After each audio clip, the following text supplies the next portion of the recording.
6학년 친구들 안녕하세요. 이번 시간에는 지난 시간에 말한 대로 익힘책에 있는 띠그래프를 알아볼까요? 문제를 같이 풀어보도록 하겠습니다. 여러분 수학 익힘책 64쪽을 펴보세요. 64쪽에 보면 1번 문제, 우리가 지난 시간에 배웠던 띠그래프가 하나 있죠. 띠그래프를 잠깐 한번 살펴보면 이렇게 눈금 표시가 자처럼 되어 있고 마지막은 전체가 몇 퍼센트? 100%. 요렇게 되어 있는 그래프의 이름이 뭐라고요? 무슨 그래프? 띠 그래프였죠. 그림 그래프 아닙니다. 띠 모양. 띠 그래프는 무엇에 대한 무엇의 비율? 전체에 대한 각 부분의 비율을 띠 모양에 나타낸 것이었습니다. 그쵸? 그래서 전체를 100%로 했을 때 원래의 학생 수는 100명이 아닐 수도 있지만 이거를 기준량을 전체를 100으로 잡았을 때 가장 많은 표를 받은 학생 회장 후보, 가장 적은 표를 받은 학생 회장 후보를 분석할 수 있도록 한눈에 비교할 수 있도록 만든 그래프, 이게 바로 띠 그래프입니다. 자, 띠그래프라는 이 이름을 우리가 기억하고 있어야겠죠. 자, 그러면 이제 2번, 3번을 볼 텐데 2번, 3번 문제는 자, 보세요. 요 표를 바탕으로 풀어야 하는 문제입니다. 어떤 것에 대한 표죠? 학교 학생들이 태어난 계절별로 봄에 태어난 애들이 몇 명, 여름에 태어난 애들이 몇 명, 가을에 태어난 애들이 몇 명, 겨울에 태어난 애들이 몇 명인지 이렇게 파악해서 적어보는 것이네요. 여러분 생일은 봄, 여름, 가을, 겨울 중에 언제인가요? 선생님은 여름입니다. 자, 그래서 이렇게 이 여름, 겨울의 빈칸을 우리가 아마도 백분율로 고쳐야 하나 봐요. 일단 물음의 답부터 해보겠습니다. 조사한 학생은 모두 몇 명? 위에 있죠. 몇 명이에요? 합계를 보면 알겠죠? 원래 전체 학생 수는 250명인데 우리가 이거를 백분율로 나타내서 비교하려고 일부러 기준량을 100으로 맞춘 겁니다. 250을 어떻게 고쳤겠어요? 100%로 고친 거죠. 기준량을. 그러면 나머지 숫자들도 백분율 고치듯 고쳐야 한다는 뜻이네요. 일단 조사한 학생은 모두 250명이라는 점.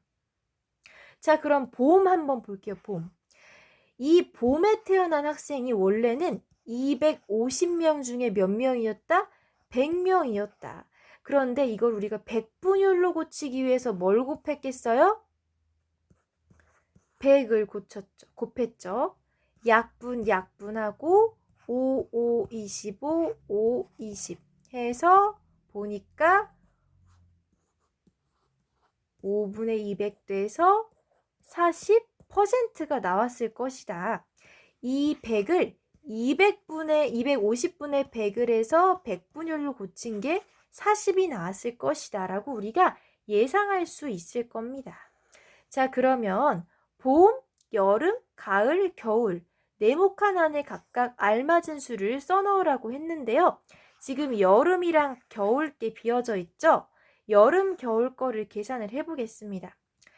자, 여름과 겨울 각각 전체 학생 몇 명? 250명 중에 여름에 태어난 애들이 50명이었어요. 이거를 기준량이 100인 백분율로 고치기 위해 숫자 얼마를 곱해야 됩니까? 100을 곱해야 되죠. 이거 계산을 해서 여러분이 답 지금 적어보도록 합니다. 자, 헷갈리면 봄과 가을에 어떻게 계산했는지 한번 참고를 해보고 여름과 겨울, 이 여름에 태어난 학생 수, 겨울에 태어난 학생 수의 비율을 백분율로 고쳐주십시오. 계산만 하면 되죠. 잘 계산을 하시길 바랍니다. 여름 것만 한번 선생님이 빠르게 같이 해볼까요? 여름은 자 10씩 약분되고 5랑 25 어떻게 약분돼요? 5일은 5, 5, 5, 25 5분의 100이 돼서 몇 퍼센트? 20%가 되죠. 여름은. 겨울은 여러분이 직접 구하셨기 바라고. 그 아래에 보면 우리가 위에서 구한 것을 이렇게 퍼센트로 적으면 되죠. 여름 20%, 겨울은 여러분이 계산한 거 적으시면 됩니다. 자, 그런데 우리가 봄이랑 여름이랑 가을 안다면 겨울은 사실 계산 안 해도 알 수 있어. 왜요? 전체가 100이니까. 이 말은 우리 여름이 20인 거 알았잖아요.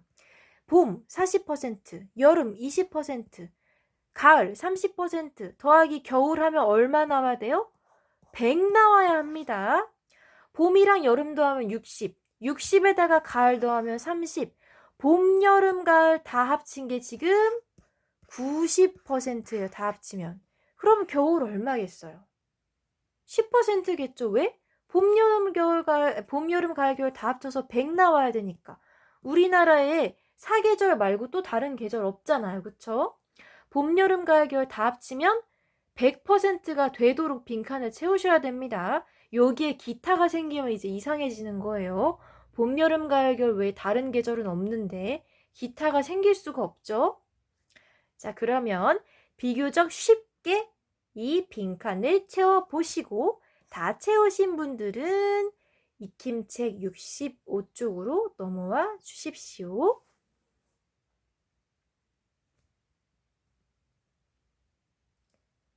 (65쪽에) 보면 이번에는 연수가 한 달에 쓴 용돈의 쓰임새를 나타낸 표와 그래프, 용돈, 물음에 답하라고 하네요. 일단 용돈의 쓰임새별 금액을 보면 군것질도 하고 학용품도 사고 불우이웃 돕기도 하고 저금도 하고 또 기타, 자세히는 모르지만 뭔가 여기에 안 들어있는 게 있겠죠. 혹시 게임하나 이 친구도?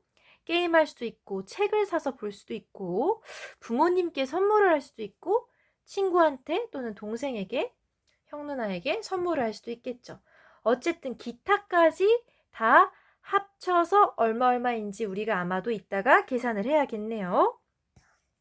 이거를 D그래프로 나타냈더니 아래와 같대요. 오, 이렇게 백분율로 40%, 20%, 18%, 14%, 8%로 계산이 이미 되어 있고 문제에서 일단 물어보는 게 연수의 한 달 용돈이 얼마인지 물어봤어요. 그냥 덧셈 하면 되죠. 12,000원 더하기 6,000원 더하기 5,400원 더하기 4,200원 더하기 2,400원 여러분이 계산을 해서 적어주시면 되겠습니다. 계산하는데 조금 시간 걸리죠? 여러분 영상 멈춰 놓고 여러분이 직접 계산한 다음 돌아오도록 하십시오.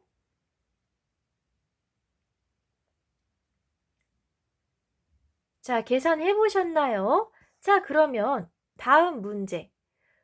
군것질에 사용한 금액은 학용품에 사용한 금액의 몇 배? 군것질이 학용품의 몇 배 보자. 군것질 어딨나요? 여기. 학용품 여기. 요거를 우리가 숫자로 12,000원, 6,000원으로 비교하지 말고 그림 그래프로 봅시다. 군것질은 띠그래프로 봅시다. 미안해요. 군것질은 40%, 학용품은 20%. 군것질에 학용품보다 더 많은 돈을 썼죠. 몇 배? 40%는 20%의 몇 배? 2배죠. 복잡하게 12,000원과 6,000원 나눗셈 할 필요 없이 40 나누기 20 하면 2잖아요. 그쵸? 군것질을 학용품보다 2배 더 많이 돈을 썼습니다. 그쵸? 군것질을 좀 좋아하는 학생이네요. 자, 그러면 이제 이 D그래프를 보고 우리 연수가 용돈에 어디에 얼마큼 썼는지 한번 보면 가장 돈을 많이 쓴 건 어디? 군것질. 그리고 그 다음으로는 학용품에 많이 썼는데 여기 보면 학용품에 쓴 게 20%, 불우이웃 돕기에 쓴 게 18%. 그럼 뭘 할 수 있어요? 학용품과 불우이웃 돕기에 쓴 돈이 비슷하다는 걸 알 수 있습니다. 비록 군것질은 많이 하는 학생이지만 학용품이랑 불우이웃 돕기에 비슷하게 돈을 썼어요. 그쵸? 그리고 알뜰하게 저금도 했네요.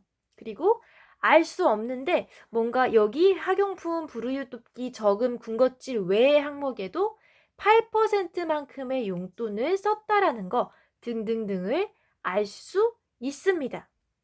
그쵸? 그러면 이렇게 띠그래프를 통해서 우리가 알 수 있는 사실도 한번 2가지 정도 써볼게요. 자, 우리가 이미 한 말인데 군것질에 가장 많은 용돈을 사용하고 있습니다. 여러분은 용돈을 어디에 많이 쓰시나요? 선생님도 먹는 거에 좀 많이 쓰는 편인 것 같아요. 먹는 거랑 옷 사서 입는 거 거기에 많이 돈을 쓰는데 띠그래프를 보니까 우리 연수의 소비 패턴을 알 수 있었습니다. 자, 또 불우이웃 돕기 또는 저금에 사용한 용돈은 한 달 용돈의 32%입니다. 맞나? 불우이웃 돕기랑 저금에 사용한 돈 합쳐서 32% 맞네요. 자, 그리고 선생님이 아까 한 말도 써도 돼요. 여기다가 학용품 사기에 사용한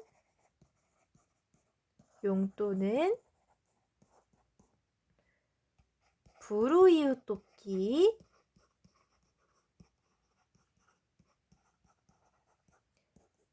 사용한 금액과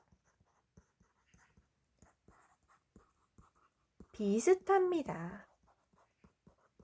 비록 군것질은 많이 하는 학생이었지만 그래도 착한 마음씨를 갖고 있는 학생이었네요. 그쵸? 여기까지 됐나요? 여러분이 쓰고 싶은 말이 있으면 영상 멈춰놓고 천천히 적으시면 됩니다. 알겠죠? 다시 보시면 연수는 군것질에 가장 많은 돈을 사용했고 그 다음 학용품, 불우이웃 돕기, 저금 순인데 이런 것도 계산할 수 있겠죠?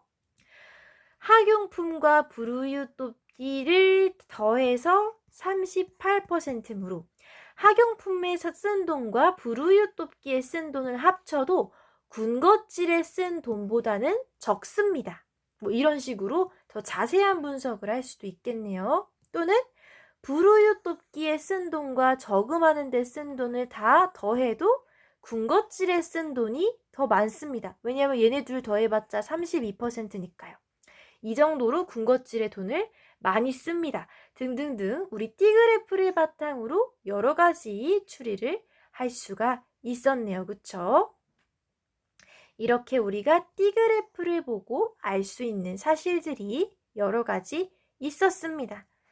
요 표랑 비교했을 때 표에서 숫자끼리 씨름하는 것보다 이렇게 그래프로 나타냈을 때 훨씬 어느 곳에 얼만큼 돈을 썼는지 한눈에 보기 쉽죠. 또 띠그래프 특성상 가장 많이 차지하는 것 순서대로 이렇게 칸을 나누다 보니까 비교도 쉬워요. 그리고 전체를 100으로 놨을 때 전체에 대하여 차지하는 비율을 알 수 있어서 좀 용돈을 어디에 많이 쓰는구나 이렇게 반성도 할 수 있다는 점이 있었습니다. 우리가 지금까지 그림 그래프랑 띠 그래프를 통해서 알 수 있는 점들을 모두 살펴봤는데 그림 그래프는 그림 그래프 나름대로 사용하는 용도가 있고 띠 그래프는 띠 그래프대로 사용하는 용도가 있었죠. 둘 다 공통점은 복잡한 자료를 간단하게 나타낸다. 한눈에 알아보기 쉽다라는 장점이 있었는데 단점으로는 정확한 숫자를 알기는 어렵다는 단점이 있었고 또 그림 그래프랑은 다른 띠 그래프만의 좋은 점은 어떤 거? 전체에 대해 각 부분이 차지하는 비율을 알 수 있다라는 게 띠 그래프만의 장점이었습니다. 그쵸? 익힘책 64쪽으로 다시 가면 전체에 대한 각 부분의 비율, 전체에 대한 각 부분의 비율을 한눈에 알아보기 쉽도록 만든 거는 무슨 그래프? D그래프라는 점. 요거 기억해 주십시오. 자, 이렇게 우리가 D그래프에 대해서도 수학책과 수학 익힘책을 통해서 알아봤는데 다음 시간에는 학습지를 통해서 공부를 하면서 우리가 배웠던 거를 복습하는 시간을 갖도록 할 겁니다. 지금까지 여러분이 익힘책 문제 중에서 혹시 내가 덜 풀었거나 빠뜨린 문제가 있는지 잘 살펴보고 그 부분까지 꼼꼼히 다 정리를 한 뒤에 이번 시간 마무리하도록 하십시오. 선생님은 다음 영상에서 기다리고 있을게요.